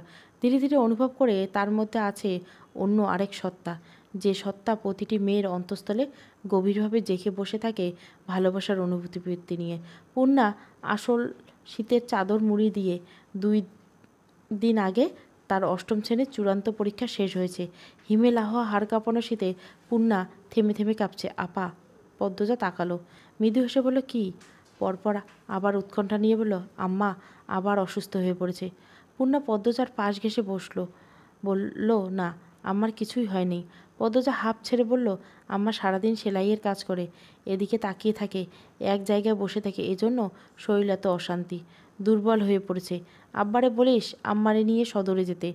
আমার কথা তো আব্বা শুনবে না? আচ্ছা। দুজনে নদীর ওপারে চোখ রাখলো। অতিথি পাখির মেলা সেখানে, রোমাঞ্চকর আকর্ষণ। এত পাখি দেখে মন ভরে গেল। পাখিদের কলকলারিতে এলাকা মুখরিত। এপার থেকে ওপার শব্দ শোনা যাচ্ছে। কোত্থেকে দৌড়ে আসে প্রান্ত। সে 4 মাসে শুদ্ধ ভাষা রপ্ত করে নিয়েছে ভালোভাবে। এসেই বলল, আপারা কি করো? পূর্ণা বলল, পাখি দেখি। আয়, দেখে যা। প্রান্ত দূরে চোখ রাখলো সকালে ঘন কুয়াশার ধকল চাদরে ঢাকা নদীর ওপারে। পাখি ভালো করে চোখে ভাসছে না। শীতের দাপটে প্রকৃতি নীরব, তাই পাখির কলকাকলি শোনা যাচ্ছে দারুণভাবে। প্রান্ত বলল, বড় আপা, একটি পাখি ধরে আনি। একদম না, পাখি ধরা ভালো না। অতিথি পাখিদের ভুলেও ধরা উচিত নয়। ওরা আমাদের দেশে অতিথি হয়ে এসছে। প্রান্ত চুপসে গেল। এরপর মিইয়ে গলায় বলল, আচ্ছা ঠিক আছে, তোরা এখানে কি করিস? মোর্শেদের কণ্ঠস্বর শুনে 3 জনে ফিরে থাকালো। প্রান্ত হাসি মুখে এসে বলল, আব্বা, আমি আজ তোমার সাথে মাছ ধরতে যাব। মোর্শেদ প্রান্তকে কোলে তুলে নেয়। এরপর বলে, তোর মায় আমার লগে কাইজা করব। আমারে আমি বলবো, আচ্ছা যা, তুই রাজি করাইতে পারলে লইয়া যাবো। পদ্মজার চোখ দুটি জল করে। মোর্শেদ গত 2 মাস ধরে প্রান্তকে চোখে হারাচ্ছে। ছেলে নাই বলে হয়তো। প্রতিটি বাবা মায়ের একটি ছেলের আশা থাকে। হেমলতা পরপর 3টি মেয়ের জন্ম দিলেন। এ নিয়ে মোর্শেদ অভিযোগ করেনি, তবে মনে মনে খুব একটা ছেলে চাইতেন। প্রান্ত যখন প্রথম আনা হলো, মোর্শেদ খুব রাগ হয় ভিক্ষুকে ছেলে বলে। সময়ের সাথে প্রান্তকে চোখের সামনে ঝাঁপাতে লাফাতে দেখে ছেলের জন্য রাখা মনের শূন্যস্থানটা নাড়া দিয়ে উঠল। মোর্শেদ 2 হাত বাড়িয়ে দেন অনাথ ছেলেটির দিকে। এখন দেখে আর বোঝার উপায় নেই, মোর্শেদ আর প্রান্তর মাঝে রক্তের কোনো সম্পর্ক নেই। মোর্শেদ কাঠখোট্টা গলায় 2 মেয়েকে বললেন, সদরে যাইয়ার 2টার লাইয়া চাদর আনতাম না সুইডার। পদ্মজা কথাটা শুনে চমকালো। অনাকিন্তেও কিছু ফেলো মানুষের কিছুক্ষণের মধ্যে স্তব্ধ হয়ে যায়। পদ্মজার অবস্থা তাই হলো। খুশি প্রকাশ করার মতো পথ খুঁজে পাচ্ছে না। স্নায়ুকোষ থমকে গিয়েছে। শীতের তাণ্ডবে প্রকৃতি বিবর্ণ, অথচ তার মনে বসন্ত চলছে। ঢোক গিলে ঝটপটে উত্তর দিল, আব্বা, তোমার যা পছন্দ তাই এনো আমার জন্য। খুশিতে পদ্মজার গলা কাঁপছে। মোর্শেদ অনুভব করলো সেই কাঁপা গলা। গত সপ্তাহে রমিজের মেয়ে এক ছেলের সাথে রাত কাটাতে গিয়ে ধরা পড়েছিল। আনন্দপুরে সে কি তুলকালাম। ছেলেকে ন্যাড়া করে জুতোর মালা পরিয়ে চক্কর দেওয়া হয়েছে পুরো অলন্দপুর, আর মেয়ের পরিবারকে সমাজ থেকে আলাদা করে দেওয়া হয়েছে। পদ্মজা এত সুন্দর হওয়া সত্ত্বেও আজও কোনো চারিত্রিক দোষ কেউ দিতে পারেনি। মেয়েটার দ্বারা কোনো অনৈতিক কাজ হয়নি। তার ঘরে যেন সত্যি একটা পদ্ম ফুলের বাস। মোর্শেদ পদ্মজাটাকে নিয়ে দোটানায় ফুটে। খারাপ ব্যবহারটা আগের মতো আসে না। তিনি দ্রুত জায়গা ত্যাগ করেন। পরদিন সকালে কলস ভরে খেজুরের মিষ্টি রস নিয়ে আসেন মোর্শেদ। প্রেমা খেজুরের রস দেখে মাকে বলল, আম্মা, পায়েস খাবো। আচ্ছা খাবি? সূর্য অনেক দেরিতে উঠল। প্রকৃতির উপর সূর্য নির্মল আলো ছড়িয়ে পড়েছে। সূর্যের আলোর কোনো তেজ নাই। 4 ভাই বোন কাঁচা খেজুরের রস নিয়ে উঠোনে বসলো পাটি বিছিয়ে। খেজুরের কাঁচা রস রোদে বসে খাওয়াটাই যেন একটা আলাদা স্বাদ, আলাদা আনন্দ। মোর্শেদ নারকেল গাছে উঠছে। পায়েসের জন্য নারকেল অপরিহার্য উপকরণ। আচমকা পদ্মজা প্রশ্ন করলো, আজ কি সোমবার? পূর্ণ কথা বলার পূর্বে হেমলতা বারান্দা থেকে বলল, আজ তো সোমবার, কেন? পদ্মজা খেজুরের বাটি রেখে ছুটে আসলো বারান্দায়। আজ স্কুলে যাওয়ার কথা ছিল আম্মা। ঝুমা ম্যাডাম বলেছিল গুরুত্বপূর্ণ কথা আছে, সবাইকে যেতে বলেছেন। আমায় বলে রাখতে, সামনে পরীক্ষা, গুরুত্বপূর্ণ দেখে পড়া দিবেন, এজন্য দেখেছেন। তাড়াতাড়ি যা। এই পূর্ণা, তুইও যা। 2 বোন বাড়ি থেকে বের হলো। সূর্য উঠলে কনকনে শীতটাও রয়ে গেল। দুজনের গায়ে মোর্শেদের আনা নতুন সোয়েটার। পদ্মজা যখন মোর্শেদের হাত থেকে সোয়েটার পেল, আবেগ লুকোতে পারেনি। মোর্শেদের সামনে হাউমাউ করে কান্না করে উঠল। মোর্শেদ অপ্রস্তুত হয়ে বাড়ি থেকে বেরিয়ে যান। ফিরে অনেক রাত্রিতে পূর্ণা বলল, আব্বার পছন্দ ভালো, তাই না আপা? কিসের পছন্দ? সোয়েটারগুলি কি সুন্দর। পদ্মজা হাসলো। সামনে কটি দাঁত ঝিলিক দিল। হাতের ডান পাশের ক্ষেত ধানের ক্ষেত। ধান গাছের ডগায় ডগায় বিন্দু শিশির জমে থাকা শিশির রোদের আলো ঝিকমিক করছে। অনেক হাতে কাঁচি নিয়ে প্রস্তুতি নিচ্ছে ধান কাটার। বাতাসে নতুন ধানের গন্ধ। হঠাৎ পূর্ণা চেঁচিয়ে উঠল, আপারে, লিখন ভাই। পদ্মজার নিঃশ্বাস থমকে গেল। মুহূর্তে বুকের মাঝে শুরু হলো তাণ্ডব। পূর্ণা দৃষ্টি অনুসরণ করে পিছনে তাকালো পদ্মজা। লিখন ব্যস্ত পায়ে এগিয়ে আসতে। পাশে মগা। পদ্মজা অজানা আশঙ্কা চোখ ফিরিয়ে নিল। পূর্ণাকে বলল, এখানে আর এক মুহূর্ত না। কথা শেষ করে পদ্মজা স্কুলের দিকে হাঁটা শুরু করলো। পূর্ণা অবাক হলো, কিন্তু এ নিয়ে রাগ করল না। লিখন পিছন পিছন আসছে। পদ্মজার বুক কাঁপছে বিরতিহীনভাবে। চাহিনি অশান্ত। বটগাছের সামনে চিন্তিত ভঙ্গিতে দাঁড়িয়ে আছে লিখন। শীতের শুষ্কতায় বটগাছের অধিকাংশ পাতা ঝরে গেছে। লিখনের কাছে শীতকাল খুবই অপছন্দ ঋতু। শীত চরম শুষ্কতার রূপ নিয়ে প্রকৃতির উপর জেঁকে বসে থাকে, যা সহ্য হয় না লিখনের। ঠান্ডা লেগেই থাকে। ছোট থেকে কয়েকবার নিউমোনিয়ায় ভুগেছে। সে প্রাণে পণে বিশ্বাস করে রুক্ষতা, তিক্ততা, বিষাদের প্রতিমূর্ত শীতকাল। তখন পদ্মজা এত দ্রুত হাঁটছিল যে মনে হচ্ছিল সে পালাতে যাচ্ছে। লিখন আর এগোয়নি। পালাতে দিল পদ্মজা। মগা বলছে পদ্মজার লোক সমাজে ভয় করে, তাই লিখন এই নির্জন মাঠের পাশে বটগাছের নিচে দাঁড়িয়ে আছে। পদ্মজা এ পথ দিয়ে বাড়ি ফিরবে, তখন যদি একটু কথা বলা যায়। পদ্মজা জড়সড় হয়ে হাঁটছে। আতঙ্ক ঠোঁট শুকিয়ে কাঠ হয়ে বারবার জিব্বা দিয়ে ঠোঁট ভিজিয়ে নিচ্ছে। পদ্মজা মিনমিন গলায় পূর্ণাকে ডাকলো, পূর্ণা রে। পূর্ণা তাকালো। পদ্মজা এদিক ওদিক তাকিয়ে বলে, আমার ভয় হচ্ছে, উনি মাঝপথে দাঁড়িয়ে আছেন। পূর্ণা চরম বিরক্তি নিয়ে বলল, থাকলে কি হয়েছে, খেয়ে ফেলবে? পদ্মজা আর কথা বাড়ালেন না। পূর্ণার সাথে কথা বলে লাভ নেই। তখন লিখন সাহুকে পাত্তা না যাওয়ার জন্য পূর্ণা খুব রাগ হয়েছে। পদ্মজা বরাবর মাথা নিচু করে আছে, তাই লিখন সাহুকে দেখতে পেল না। পূর্ণা দূর থেকে দেখতে পেল, কিন্তু এইবার আর আগের থেকে বলল না পদ্মজাকে। সে উত্তেজিত হয়ে পড়ে। ভাবে, লিখন যখন আপার সামনে এসে দাঁড়াবে, কী যে হবে। লিখন পদ্মজার দূরত্ব মাত্র কয়েক হাত। তখন পদ্মজা আবিষ্কার করলো লিখনের উপস্থিতি। ওড়না ঘোমটা নিয়ে অবধি টেনে নেয় দ্রুত। ভয়ে সর্বাঙ্গ কম্পন ধরে। লিখন পাশ কাটায় সব পুরুষালী একটু কণ্ঠ ডেকে ওঠে, পদ্ম। পদ্মজা দাঁড়াতে চায়নি, তবুও কেন জানি দাঁড়িয়ে গেল। লিখন 2-1 পা এগিয়ে আসলো। পূর্ণার ঠোঁট টিপে সেই দৃশ্য দেখছে। লিখন উৎসুক হয়েছে, কথা গুলিয়ে ফেলছে। পদ্মজা লিখনকে পিছনে ফেলে সামনে এগিয়ে এলো। লিখন হতভম্ব হয়ে তাকিয়ে রইল। পূর্ণা বলল, আমাকে বলুন, আমি বলে দিব। লিখন পকেট থেকে একটা চিঠি বের করলো।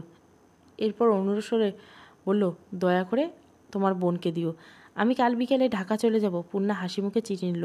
এরপর বলল, আপা আপনার আগে চিঠিটা প্রতিদিন পড়ে। লিখন ঠোঁট দুটো হেসে উঠল। পূর্ণা দৌড়ে ছুটে গেল পদ্মজার দিকে। লিখন আর পিছু নিল না। পূর্ণা আসতেই পদ্মজা ধমক দিল, কী কথা বলেছিলি এত? কেউ দেখলে কী হতো? তুই আম্মার কথা কেন ভাবছিস না? পদ্মজা কাঁদো কাঁদো স্বরে। পূর্ণা চুপসে গেল। সত্যি কি বেশি করে ফেললো? পূর্ণা চোখ নামিয়ে চুপচাপ হেঁটে বাড়ি চলে আসলো। চিঠির কথা পদ্মজাকে বলা হয়নি।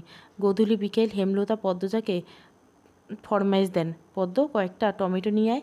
আচ্ছা আম্মা। পদ্মজা লাহিড়ি ঘরের ডান দিকে হেঁটে যায়। 2 মাস আগে মোর্শেদ এদিকে সব ঝোপ ঝাঙ্গল সাফ করে টমেটোর ছোটোখাটো ক্ষেত করেছে। লাল টকটকে টমেটো হেমলতা রান্নার ফাঁকে বারান্দা দিয়ে উঁকি মারেন। মোর্শেদ আর প্রান্ত কিছু নিয়ে বৈঠক করছে। হেমলতা ফোঁস করে নিঃশ্বাস ছাড়েন। বাসন্তী নামক মানুষটার কি জন্য ত্যাগের শিকার হলো? জানতে ইচ্ছে করলেও হেমলতা প্রশ্ন করে না। তবু এতটুকু বোঝেন মোর্শেদ বাইরের ঘর কেটে গেছে, যার ফলস্বরূপ সংসারে তার মন পড়েছে। হেমলতাকে খুব সমীহ করে চলে, তবে হেমলতা জানেন মোর্শেদ পদ্মজাকে নিজের মেয়ে হিসাবে এখনও বিশ্বাস করেন না। তা নিয়ে মাঝে মাঝে খোঁচা দিতেও ভুলেন না। পদ্মজা সাবধানে ক্ষেতের মধ্যিখানে আসলো। টমেটো ছিঁড়তে গিয়ে তার লিখনের কথা মনে হলো। মনে মনে ভাবে কেন এসেছিলেন তিনি, কি বলতে চেয়েছিলেন, জানার জন্য পদ্মজার মনটা বেকুল হয়ে ওঠে। আপা, একটা কথা বলি। পদ্মজা চমকে তাকালো। হঠাৎ পূর্ণার আগমনে ভয় পেয়েছে। বুকে ফু দিয়ে বলে, বল, রাগ করবি না তো? পদ্মজা ছোট ছোট চোখ করে বলল, বল, করব না। পূর্ণা লিখনের দেওয়া চিঠি দেখিয়ে বলল, লিখন ভাইয়া দিয়েছে। পদ্মজা ছো মেরে চিঠি নিল। পূর্ণা অবাক হলো, মনে মনে খুশি হলো পদ্মজার আকুলতা দেখে। পদ্মজা দ্রুত চিঠির ভাঁজ খুলল। পূর্ণা বাড়ির দিকে তাকিয়ে আছে। কেউ আসছে নাকি? পদ্মজা পড়া শুরু করলো। প্রিয় পদ্মফুল। 4 মাস কেটে গেল। 4 মাসে একটুর জন্য অবসর মেলেনি, কিন্তু মনে ছিল এক আকাশ ছটপটানি। তোমার মনের কথা তো জানাই হলো না। তোমাদের আনন্দপুরের প্রায় প্রতিটি বাড়ির ছেলের স্বপ্ন তোমাকে ঘরে তোলার, তাই সারাক্ষণ ভয়ে ছিলাম আমার অনুপস্থিতি কেউ তুলে নেয়নি তো। 3 দিনের সময় নিয়ে চলে এসেছি শুধু একবার দেখতে আর জানতে তুমি কি আমার জন্য অপেক্ষা করবে। মেট্রিক পরীক্ষা অবধি অপেক্ষা করলেই হবে। এরপর আমি আমার বাবা আর মাকে নিয়ে তোমার মায়ের কাছে যাব। ওনার কাছে অনুরোধ করব তোমার পড়া শেষ হলে যেন তোমার সাথেই বিয়ে দেন। তখন অনেকটা নিশ্চিত হতে পারবো। এখন অনিশ্চয়তা বুঝছি। আমি গুছিয়ে লিখতে পারছি না। আজ কয়েকটা চিঠি লিখেছি, একটাও মনমতো হয়নি। অনুগ্রহ করে তুমি মানিয়ে নিও। ইতি, লিখন সহ। বাড়ির সবাই ঘুমিয়ে পদ্মজা চুপি চুপি উঠে বসলো পড়ার টেবিলে। রাত অনেক। গাছের পাতায় নিশ্চয় শিশির বিন্দু পড়েছে। এরপর ভোরের টিনের আলো শিশির কণা বড় বড় ফোঁটায় বৃষ্টির মতো পড়বে। গা হিম করে ঠান্ডা। তা উপেক্ষা করে পদ্মজা সাদা কলম তুলে নিল। সাদা কাগজে অপেক্ষা করব আমি। এরপর কাগজটা ভাঁজ করে বালিশের তলায় রেখে শুয়ে পড়ল। ফজর নামাজ পড়ে 4 ভাই বোন পড়তে বসলো। পড়ায় মন টিকছে না পদ্মজার। বই আনার ছুঁয়ে পদ্মজা রুমে গেল। রাতের লেখা কাগজটা ছিঁড়ে কুটি কুটি করে জানলায় বাড়ি ফিরে এলো। এরপর আবার নতুন করে লিখল, আমার আম্মা যা চান তাই হবে। পড়াশোনা নিয়মমাফিক ঘাটে আসলো পদ্মজা। হাতের মুঠোয় 3টি চিঠি, 2টো লিখনের, একটা তার লেখা। পূর্ণাও পাশে। প্রেমা প্রান্ত বাড়ি জুড়ে ছোটাছুটি করছে। সামনে কোনো কিছু ঠিকমতো দেখা যাচ্ছে না। সব কিছু অস্পষ্ট। কুয়াশার স্তর এত ঘন যে দেখে মনে হচ্ছে সামনে কুয়াশা পাহাড় দাঁড়িয়ে আছে। সেই পাহাড় ভেদ করে এসে নৌকা এসে ঘাটে ভিড়ে নৌকা। লিখন আর মগা আকস্মিক ঘটনায় পদ্মজার পিল উঠে চমকালো। পালানোর মতো শক্তিটুকু পায়নি। লিখন মায়াভরা কণ্ঠে পদ্মজার উদ্দেশ্য করে বলল, আমি বাধ্য হয়ে এসেছি। আজ বিকেলে চলে যাব। মগা বলল, প্রতিদিন সকালে ঘাটে নাকি বসো তুমি, তাই এসেছি। পদ্মজা মনে মনে সূরা ইউনুস পড়ছে। ভয়ে বুক দুরুদুরু করছে। মা দেখে ফেললে কি হবে, বা অন্য কেউ। একটু সাহস জোগাতে নিজের লেখা চিঠি সিঁড়িতে রেখে পদ্মজা ছুটতে গেল বাড়িতে। পূর্ণা বড় বড় চোখে শুধু দেখল। লিখন নৌকা থেকে নেমে চিঠিটা খুলে হাতে নিল। ভাঁজ খুলে একটা লাইন পেলে ও শুধু। লিখন মুখে বিষাদের ছায়া নেমে আসা। পূর্ণার কৌতূহল হলো চিঠিতে কী আছে তা জানার জন্য, তবে তা প্রকাশ করল না। শুধু বলল, আপা আপনার কথা প্রতিদিন ভাবে। 1996 সাল। পদ্মজা থেমে থেমে কাঁপছে। হাঁটুর উপর মুখ লুকিয়ে রেখেছে। তুষার কালো চাদর তার গায়ে টেনে দিল। পদ্মজা চোখ তুলে তাকালো। বিষণ্ণভরা কণ্ঠ বলল, সেদিন আমার লেখা প্রথম চিরকুটটা কুটি কুটি কেন করেছিল জানি না। ইচ্ছে হয়েছিল তাই করেছি। তবে জানেন, আমি একদম ঠিক করেছিলাম। সেদিন জন্য আমি কথা দিয়ে যেতাম, আমার কথা ভঙ্গ হতো। পদ্মজা হাসল। তুষার এক দৃষ্টিতে তাকিয়ে রইল পদ্মজার দিকে। এরপর বলল, লিখনের সাথে আর দেখা হয়নি? পদ্মজা হাতের কাটা অংশে ফু দিয়ে বলল, হয়েছিল। তাহলে কথা ভঙ্গ হতো কেন বলেছিলেন? পদ্মজা তুষারের দিকে তাকালো। এরপর আবার হাঁটুতে মুখ লুকালো। 1 মিনিট, 2 মিনিট, 3 মিনিট করে করে 10 মিনিট কেটে গেল। পদ্মজার সাড়া নেই। তুষার ডাকলো, পদ্মজা, শুনতে পাচ্ছেন? পাচ্ছি। আপনার কি কষ্ট হচ্ছে? হচ্ছে। মুখ তুলে তাকান। পদ্মজা ছলছল চোখে তাকালো। তুষার উদ্বিগ্ন হয়ে বলল, কি সমস্যা হচ্ছে? তুষারের প্রশ্ন অগ্রাহ্য করে পদ্মজা ভেজা কণ্ঠে বলল, আমার আম্মা আমার সাথে কেন বিশ্বাসঘাতক বলল? তুষার চমকালো। হেমলতা নামে মানুষটা সম্পর্কে যা জানলো তাতে তার নামের সাথে বিশ্বাসঘাতক শব্দটা যায় না। পরপরে নিজেকে সামলে নিল। এমন কেস শত শত আছে। ভালো মানুষের খারাপ রূপ। তুষার সাবধানে প্রশ্ন করলেন, কি করেছেন তিনি? পদ্মজা উত্তর দিলেন না। ফ্লোরে শুয়ে পড়লেন। চোখ বুজল। তুষার গোপনে দীর্ঘশ্বাস ছাড়ল। পদ্মজা এখন আর কিছুই বলবেন না। সে ক্লান্ত। অতীত হাতড়াতে গিয়ে মনের অসুস্থতা বেড়ে গেছে তার।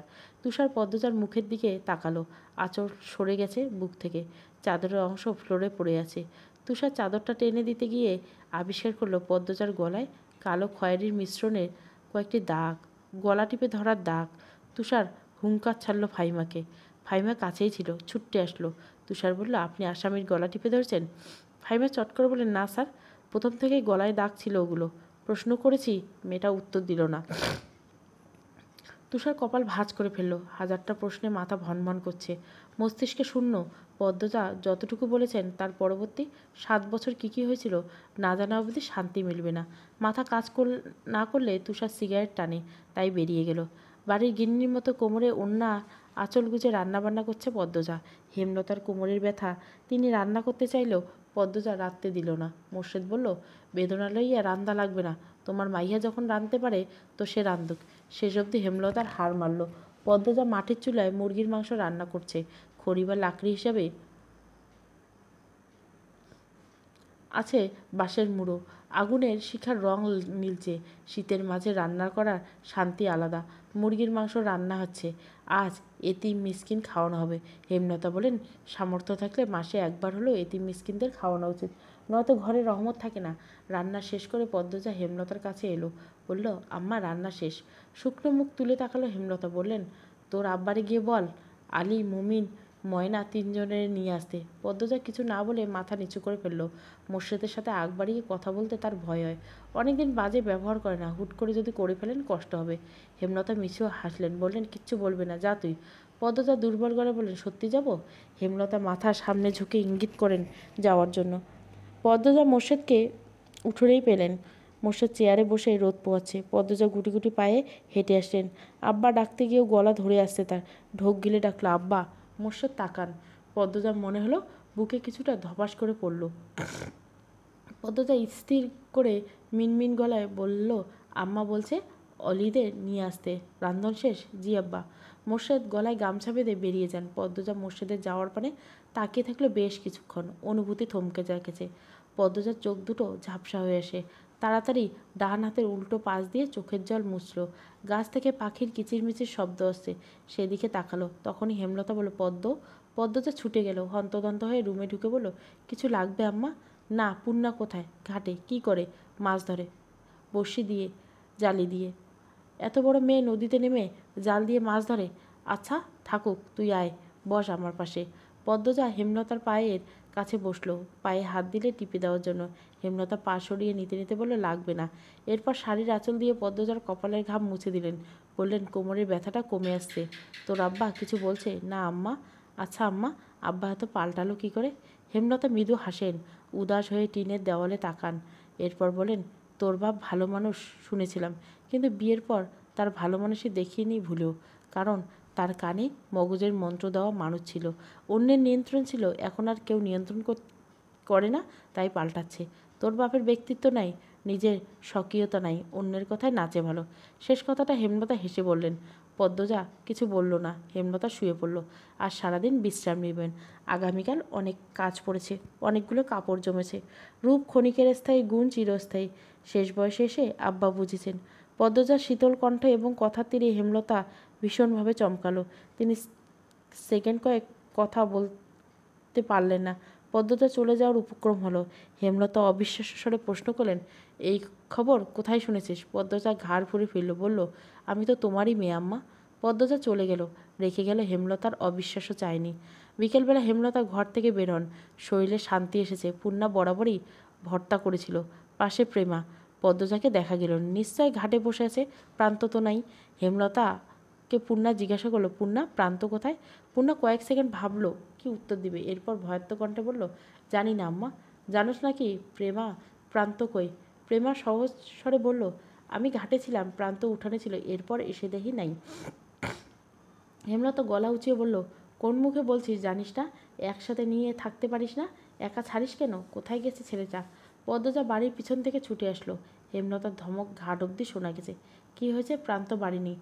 দুইটা এই কথা বলেও নাই। বসে বড়ই ভর্তা খাচ্ছে। দিন দিন অবাধ্য হচ্ছে মেয়েগুলো। পূর্ণা ভয়ে জড়সড় হয়ে বসে থাকে। প্রেমা হেমলতার ধমকে ভয় পাচ্ছে, কিন্তু অতটা না। হেমলতার মন কুগাইছে। তিনি রিস্ট রুমে যেতে যেতে পদ্মজাকে বললেন, বেরোচ্ছি আমি, সাবধানে থাকিস। দুজন লোক প্রস্তাব নিয়ে বাড়িতে ঢুকলো। প্রান্তর কপাল বেয়ে রক্ত ঝরছে। পদ্মজা হেমলতাকে ডাকলো, আম্মা। এরপর দৌড়ে এলো উঠানে। প্রান্ত কাঁদছে। হেমলতা ব্যস্ত পায়ে বেরিয়ে আসেন। প্রান্তকে আহত অবস্থায় দেখে ভরকে চান। বুকটা হাহাকার হয়ে ওঠেন। তিনি ছুটতে আসেন। প্রান্তকে দু হাতে জড়িয়ে ধরে লোক দুটিকে উদ্বিগ্ন হয়ে জিজ্ঞাসা করেন, কী হয়েছে? একজন লোক বলেন, পলাশ মিয়ার ছেঁড়ার লগে মাইল লাগছিল। এই ছেঁড়ায় পাথর দিয়া এটা মারছে আর ফাটাই গেছে। মোর্শেদ লাহারি ঘরের সামনে গাছ কাটছিল। চেঁচামেচি শুনে এগিয়ে আসে। প্রান্তকে এমস্ত অবস্থা দেখে লোক দুটোকে তেজ নিয়ে বলেন, কোন কুত্তার বাচ্চা আমার ছেঁড়ারে মারছে? কোন বান্দির ছেঁড়ার এত বড় সাহস? মোর্শেদের উত্তরে অপেক্ষা করলো না। প্রান্তকে নিয়ে ছুটে গেল বাজারে। হেমলতা রয়ে গেল বাজারে।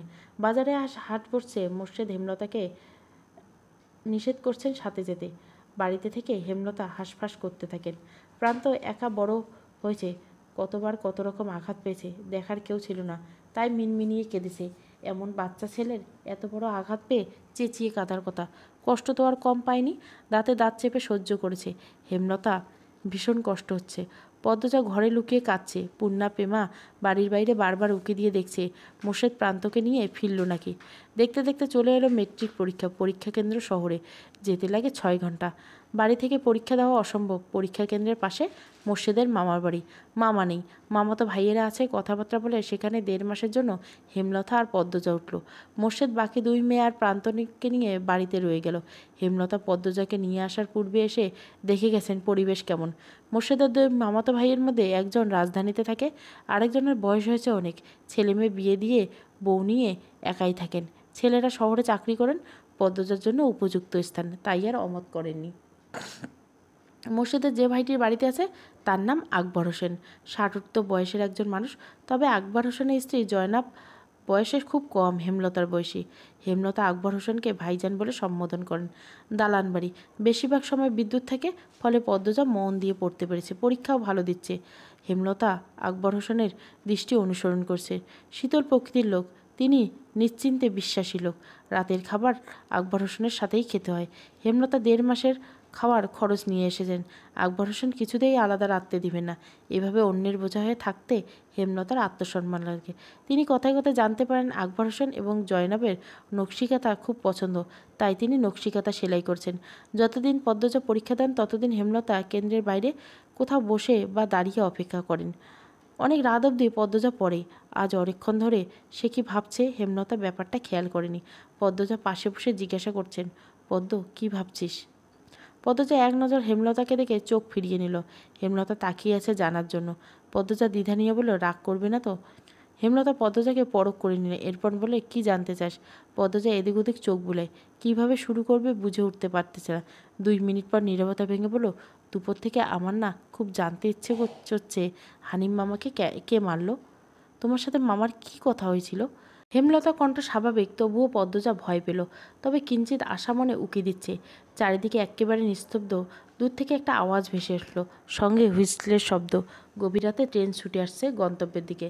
আরেকটা আওয়াজ আসছে, কাছে কোথাও নেড়ি কুকুরের দল ঘেউ ঘেউ করছে। পদ্মজা ইংরেজি বইয়ের দিকে চোখ রেখে মিনমিন স্বরে বলল, পরীক্ষা তো কোনো দিন পর। হেমলতা খোলা চুল মুঠোয় নিয়ে হাত খোপা করলেন। এরপর বলেন, কাল দিন পর একই হইল। পদ্মজা চুপ হয়ে গেল। এমন ভান করলো যে খুব মনোযোগ দিয়ে পড়ছে। হেমলতা চোখ ছোট করে পদ্মজাকে দেখলেন। মেয়েটা পড়ায় মনোযোগ দেওয়ার আপ্রাণ চেষ্টা করছে, কিন্তু সফল হতে পারছে না। বারবার নিচের ঠোঁট দাঁত দিয়ে চিপছে। পদ্মজা, ছাদে যাবি? হেমলতার এহেন প্রস্তাবে পদ্মজা একটু অবাক হয়। নাকের পাটা হয়ে গেল লাল। এতে নাক লাল হওয়ার কি আছে জানা নেই। পদ্মজা কিঞ্চিত হা হয়ে তাকিয়ে রইল। হেমলতা আবার বলল, যাবি? পদ্মজা টেবিল থেকে উৎফুল্ল চিত্তে ছুটে এলো। বলো, যাব। আকবর হোসেনের বাড়িটির নাম সিংহাসনকুঞ্জ। বাড়ির নাম এমনটা হওয়ার কারণ ছাদে না গেলে জানা সম্ভব না। মা মেয়ে সিঁড়ি বেয়ে ছাদের দিকে উঠছে। ছাদের পায়ের শব্দ মোহময় ছন্দ করে তুলে যাচ্ছে অন্ধকারে, অথবা মিলে যাচ্ছে চাঁদের আলোর সাথে একাকার হয়ে। ছাদের ঠিক মধ্যিখানে দাঁড়িয়ে আছে বিশাল সিংহাসন। তা দেখে পদ্মজার চক্ষু চরকার। বিস্ময় নিয়ে প্রশ্ন করলেন, আম্মা, এত বড় সিংহাসন কার? হেমলতা পদ্মজার মুখের ভাব দেখে বেশ আনন্দ পাচ্ছেন। তিনি সিংহাসন আগে এই সিংহাসন আবিষ্কার করছেন। আকবর হোসেনের কাছে প্রশ্ন করছেন, ঠিক পদ্মজার মতো করে। আকবর হোসেনের উত্তরে হেমলতা পুনরাবৃত্তি করলেন, তোর আকবর কাকার আব্বু বিশ্ববিদ্যালয়ে অধ্যাপক ছিলেন, বাংলা সাহিত্যের। ওনার ইচ্ছে ছিল বাড়ির ছাদে একটা সিংহাসন করার। শেষ বয়সে এসে ইচ্ছে পূরণ করেন। দিন রাত তাকে রাজকীয় ভঙ্গিতে সিংহাসনে বসে থাকেন। মৃত্যুও হয় সিংহাসনে ঘুমন্ত অবস্থায়। পদ্মজা হা অবস্থায় স্থির হয়ে রইলেন। যে সিংহাসন খুঁটিয়ে খুঁটিয়ে দেখছেন, ময়ূর সিংহাসন, সিংহাসনে যেন পেখম মেলে দাঁড়িয়ে আছে। ইট সিমেন্টের তৈরি সিংহাসন, অনেক বড় দেখতে, 5 ফুট দৈর্ঘ্যের, আরও বেশি হবে। হেমলতা বলেন, মোগল সম্রাট শাহজাহানের সিংহাসনের মতো সিংহাসনের স্বপ্ন বোধহয় তিনি দেখতেন, অর্থের জন্য পারেনি। হেমলতার কথা পদ্মজা শুনল নাকি বোঝা গেল না। পদ্মজা অনুরোধ করে অন্য কথা বলল, আম্মা সিংহাসনে বসো তুমি। এক কথায় হেমলতা সিংহাসনে বসেন। এরপর পদ্মজাকে ডাকে পাশে এসে বসান। পদ্মজা আসলো না, দূর থেকে বলল, মাঝে বসো আম্মা। কি শুরু করছিস, বসো না। হেমলতা কপাল কুঁচকে সিংহাসনে বসেন। পদ্মজা ঠোঁটে হাসি ফুটিয়ে আবার হারিয়ে গেল। বলল, আরেকটু বাকি। কি বাকি? বাম পায়ের উপর ডান পা তুলে রানীর মতো করে বসো। হেমলতা বিরক্ত নিয়ে উঠে পড়েন। পদ্মজা বলেন, পাগলের প্রলাপ শুরু করেছিস? পদ্মজা নাছরবান্দা হয়ে দৃঢ়ভাবে বলল, আম্মা বসো না, নইলে আমি কাঁদবো। পদ্মজার এমন কথায় হেমলতা হাসবেন না রাখবেন ঠাউর করতে পারলেন না। রাতের সৌন্দর্য, রাতের মায়াবী রূপ, প্রতিটি মানুষের ভেতরে আহ্লাদের ইচ্ছে কষ্ট ঠেলে ঠেলে বের করে আনার ক্ষমতা বোধহয় নিজেই আল্লাহ সাক্ষাৎ দিয়েছেন। তাই হেমলতা তার নিজের শক্ত খোলস ফিরতে পারলেন না। পদ্মজার পাগলামের সুরে সুর মিলিয়ে তিনি সিংহাসনের রাজকীয় ভঙ্গিতে বসেন। পদ্মজার কেমন কেমন অনুভূতি হয়, বুকের ভিতর ঝিরিঝিরি কাঁপন। এই তো তার কল্পনা রাজ্যের রাজরানী হেমলতা, আর তার কন্যা সে পদ্মজা। চোখের মণিকোটায় ভেসে উঠল একটি অসাধারণ দৃশ্য। হেমলতার সর্বাঙ্গে হিরে মুক্তোর অলঙ্কার। অসম্ভব সুন্দর শ্যামবনের এই সাহসী নারীকে দেখতে কত শত মানুষ ভিড় জমিয়েছে, আর সে হেমলতার পাশে বসে আছে। চারিদিকে ঢাকঢোল পেটানো হচ্ছে, হাতিশাল থেকে হাতির হুঙ্কার হচ্ছে। তারা যেন খুশি এমন রানী পেয়ে। তোর পাগলামি শেষ? পদ্মজা জবাব দিল না। হেমলতার পাশে এসে বসলো, কোলে মাথা রেখে গুটিসুটি মেরে শুয়ে পড়ল। এরপর আক্ষেপ স্বরে বলল, আম্মা তুমি রানী আর আমি রাজকন্যা কেন হলাম না? সবাই আমাদেরকে ভালোবাসত, সম্মান করতো, মুগ্ধ করে দেখত। হেমলতা বুক চিরে দীর্ঘশ্বাস বেরিয়ে আসলো। সমাজ তার প্রতিকূলে থাকলো কেন পদ্মজা ছোট থেকে সমাজে কারো মেয়ের সাথে মেশার অধিকার পেল না? তিনি বলেন, জন্ম যেভাবেই হোক, জীবনের সফলতা বা না এনে মৃত্যুর ঢলে পড়া ব্যক্তিই ব্যর্থতা। তুই এমন জায়গায় যাওয়ার চেষ্টা কর যাতে মানুষ সম্মান করে, সম্মান করতে বাধ্য হয়, চোখ তুলে তাকাতেও ভয় পায়। যারা দুঃসাহী করেছে তারা যেন বিবেক বাঁধে। পারবো আমি? কেন পারবি না? পুরো জীবন তো দুঃখে অবহেলা যায় না। তোমার জীবন থেকে এতগুলো বছর দুঃখ আর অবহেলায় তো গেছে আম্মা। হেমলতা কিছু বলতে পারলেন না। তিনি জীবনে কি পেয়েছেন উত্তরটা চট করে পেয়ে গেলেন।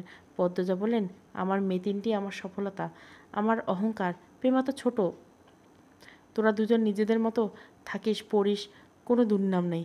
এজন্য মানুষ বলে এই যে এরা হচ্ছে হেমলতার মেয়ে। তখন আমার অনেক কিছু পাওয়ার হয়। পদ্ম আশ্বস্ত করে, কখনো ভুল কাজ করব না আম্মা। তোমাদের সম্মান আমাদের জন্য আংশিকও নষ্ট হতে দিব না। হেমলতা পদ্মজার মাথায় হাত বুলিয়ে দেয়।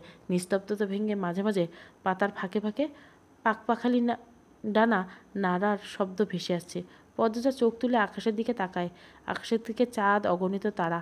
আকাশের তারায় পরিপাটি একটি কালো গলিচার মতো। হেমলতা বিভ্রম নিয়ে বলল, সমাজের সাথে আমাদের সখ্যতা কখনো হয়ে ওঠেনি।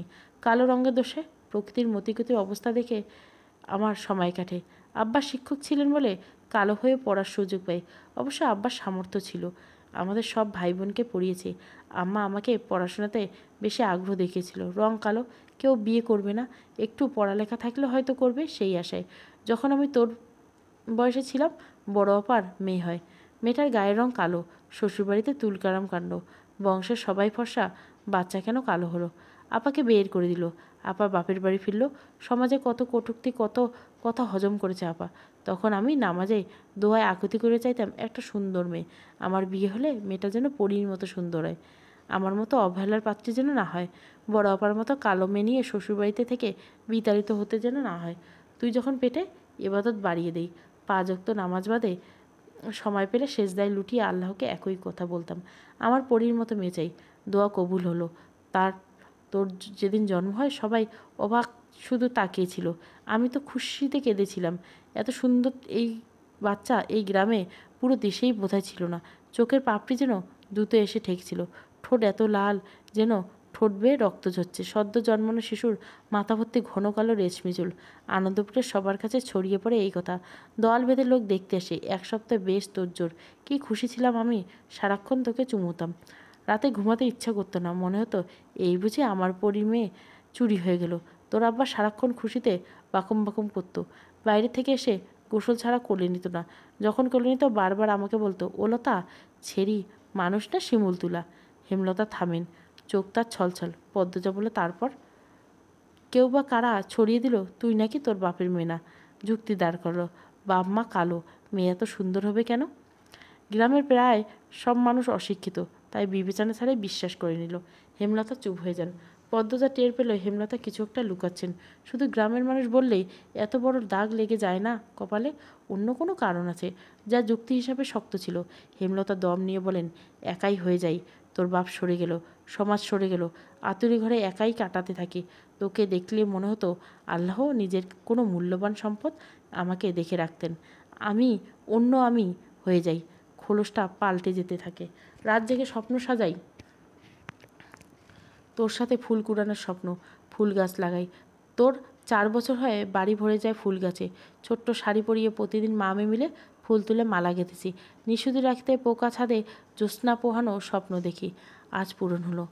আর দুটো ইচ্ছা বাকি, সাগর জলে মামে পা ডুবিয়ে পুরো একটা বিকেল কাটা, আর শেষ বয়সে নাতি নাতনিদের নিয়ে তাদের মায়ের জীবনী বলবো। পদ্মজা দু হাতে শক্ত করে জড়িয়ে ধরল হেমলতাকে। তিনি টের পাচ্ছেন পদ্মজা ফোপাচ্ছে। উদ্বিগ্ন হয়ে বলেন, পদ্ম, কাঁদছিস কেন? পদ্মজা বাচ্চাদের মতো কাঁদতে থাকলো। কাঁদতে কাঁদতে বলল, আমাকে কখনো একা থাকতে দিও না আম্মা, আমি তোমাকে ছাড়া থাকতে পারবো না। তোমার মতো কেউ হয় না,